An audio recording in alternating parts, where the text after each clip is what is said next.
हाँ जी, नमस्कार, सत श्री अकाल, आदाब, राम राम। कैसे हैं आप लोग? मैं अभिराज सिंह, आप लोगों का इंग्लिश फैकल्टी टीडीसी क्लासेस से आपका स्वागत करता हूं। और आज जो हमारा सिलेबस हम लोग जो डिस्कस करेंगे वो है डीडीए जेई। दोस्तों, जैसा कि आप लोग जानते होंगे और नहीं जानते होंगे तो मैं आपको बता दूं, डीडीए जेई के नोटिफिकेशन निकल चुके हैं। और इसके लिए प्रिपेयर अगर आप करना चाहते हैं, टेक्निकली साउंड स्टूडेंट हैं आप, नहीं है तो टीडीसी क्लास ज्वाइन कीजिए। हम आपको टेक्निकली साउंड बनाएंगे और आपका नॉन टेक्निकल भी बहुत अच्छा करके भेजेंगे। तो दोस्तों, DDA JE Delhi development authority के जूनियर इंजीनियर का नोटिफिकेशन निकल चुका है और इसमें आज हम टारगेट करेंगे इंग्लिश सिलेबस को।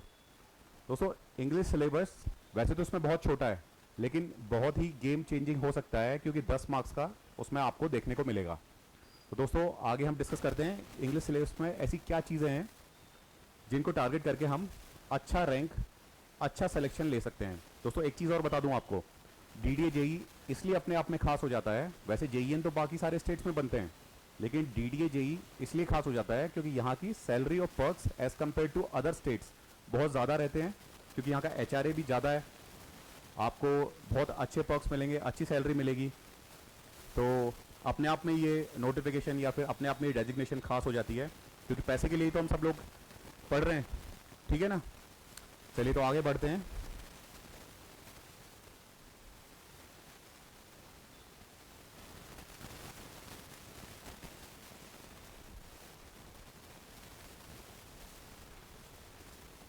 ये देखिए दोस्तों, टेक्निकल आपका 80 मार्क्स का रहेगा, रीजनिंग 10 मार्क्स की, जीके 10 मार्क्स का, एप्टीट्यूड 10 मार्क्स का, और इंग्लिश जो कि हमारी टॉप पे रखी गई है 10 मार्क्स की।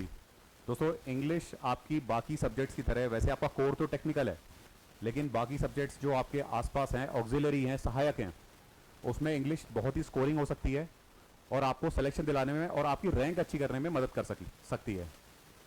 तो दोस्तों, आगे देखते हैं किस तरह से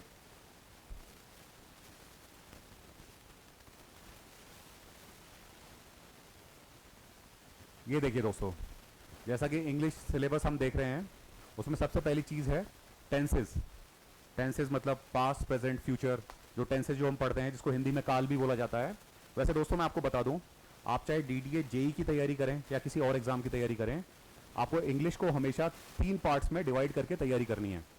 जी हाँ दोस्तों, पहला पार्ट आपका रीडिंग का रहेगा, दूसरा पार्ट आप लोगों का जो रहेगा वो रहेगा ग्रामर का, और तीसरा पार्ट रहेगा वोकैब का, वोकैबलरी का। वैसे तो रीडिंग और वोकैबलरी आपस में इंटरलिंक्ड है और ये तीनों ही सेक्शंस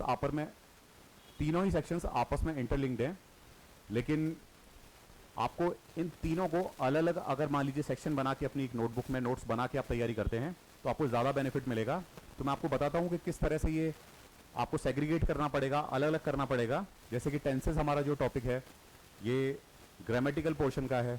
प्रीपोजिशंस, इन, ऑन, इस तरह से जो आपको क्वेश्चंस आते हैं, वो आपको बड़े सिंपल क्वेश्चन दिखाई देंगे प्रीपोजिशंस के।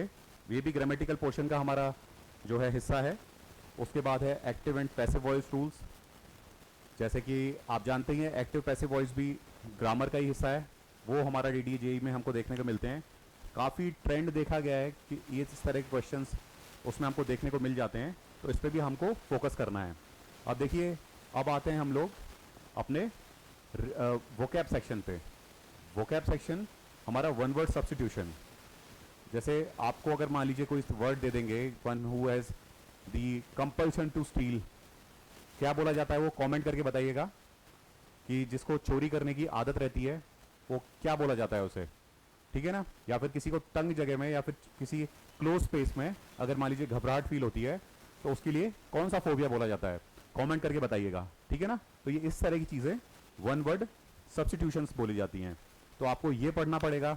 उसके साथ ही सिनोनिम्स एंड एंटोनिम्स, जिसको हिंदी में हम पर्यायवाची और विलोम शब्द बोलते हैं, वो हम लोगों को इसमें टैकल करना पड़ेगा, और ये भी हमारा रीडिंग सेक्शन का हिस्सा है।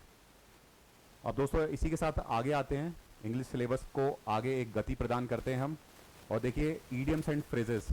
Idioms and phrases, an apple of eye, एक ईडियम है, मतलब आंखों का तारा, जिसको हम हिंदी में बोलते हैं। तो इस तरह का आपको ये रीडिंग सेक्शन में देखने को मिलेगा, और बड़े ही सिंपल, बहुत ही बेसिक लेवल के इसमें इंग्लिश को यूज़ किया जाएगा। इतने ज़्यादा आपको हाई फाई इंग्लिश की ज़रूरत नहीं है, आपको बहुत बेसिक से टीडीसी क्लास में भी पढ़ाया जाएगा अगर आप इच्छुक हैं। तो आपको इन चीज़ों को कवर कराया जाएगा, ईडियम्स एंड फ्रेजेस हों या पहले के जो भी टॉपिक्स हों उन सबको होलिस्टिकली आपको कवर कराया जाएगा। उसके बाद स्पॉटिंग द एरर। देखिए दोस्तों, ये ग्रामर का सबसे इंपॉर्टेंट पोर्शन है। वो जो टेंसेस वगैरह जो आपने जितने भी देखे, प्रीपोजिशंस वगैरह, एक्टिव पैसिव, उसमें आपको जो करना पड़ेगा वो एरर स्पॉट करनी पड़ेगी। मान लीजिए सिंटेक्स एरर जो किसी भी सेंटेंस को दे दिया जाएगा, उस सेंटेंस के बाद आपको उसमें बताया जाएगा कि इसमें कोई एरर है भी या नहीं। तो वो बहुत ही सिंपल सी एरर आएगी, उसको आपको स्पॉट करना है और आपको आंसर करना है। फिर उसके बाद में सेंटेंस करेक्शन क्वेश्चंस, मतलब एक सेंटेंस दिया जाएगा और उसको करेक्ट सेंटेंस क्या होना चाहिए उसकी जगह, उसके बारे में आपको ऑप्शंस आएंगे और आप उसे टैकल करेंगे इस एग्जाम में। उसके बाद आपको आर्टिकल, दोस्तों ये भी ग्रामेटिकल पोर्शन का ही पार्ट है। आर्टिकल ए एंड द, जैसा कि आप लोग बचपन से पढ़ते आ रहे हैं, वही आर्टिकल इसमें यूज होगा और आपको उसकी खामियां, गलतियां या उसमें जो एरर होंगे वो आपको बताना पड़ेगा अपने एग्जाम के दौरान। तो इस तरह के सिंपल क्वेश्चंस आएंगे। उसी के बाद आपका ग्रामेटिकल पोर्शन का डायरेक्ट एंड इनडायरेक्ट स्पीच आएगा। ये भी आपका ग्रामर का पोर्शन है और बहुत ही सिंपल टॉपिक है दोस्तों।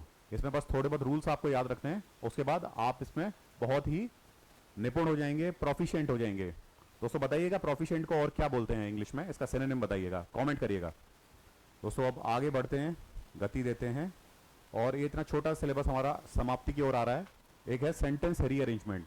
आपको कोई भी एक सेंटेंस दे दिया जाएगा, उसको टुकड़ों में तोड़ के आपको उसको सीरीज में अरेंज करना पड़ेगा, या फिर आपको सीरीज ऑफ सेंटेंसेस देंगे, उसको एक के बाद एक क्रोनोलॉजिकली या आपके समझ के अनुसार उसको अरेंज करना पड़ेगा। तो वो सेंटेंस रीअरेंजमेंट होगा। और दोस्तों इतना ज़्यादा ज़बरदस्त हाई लेवल का नहीं आने वाला है सेंटेंस रीअरेंजमेंट, बहुत ही सिंपल बेसिक क्वेश्चन रहेंगे। लेकिन हाँ, आपको प्रैक्टिस जरूर करनी है, क्योंकि इसमें ज़रा सी सावधानी हटी दुर्घटना घटी वाला हिसाब हो सकता है।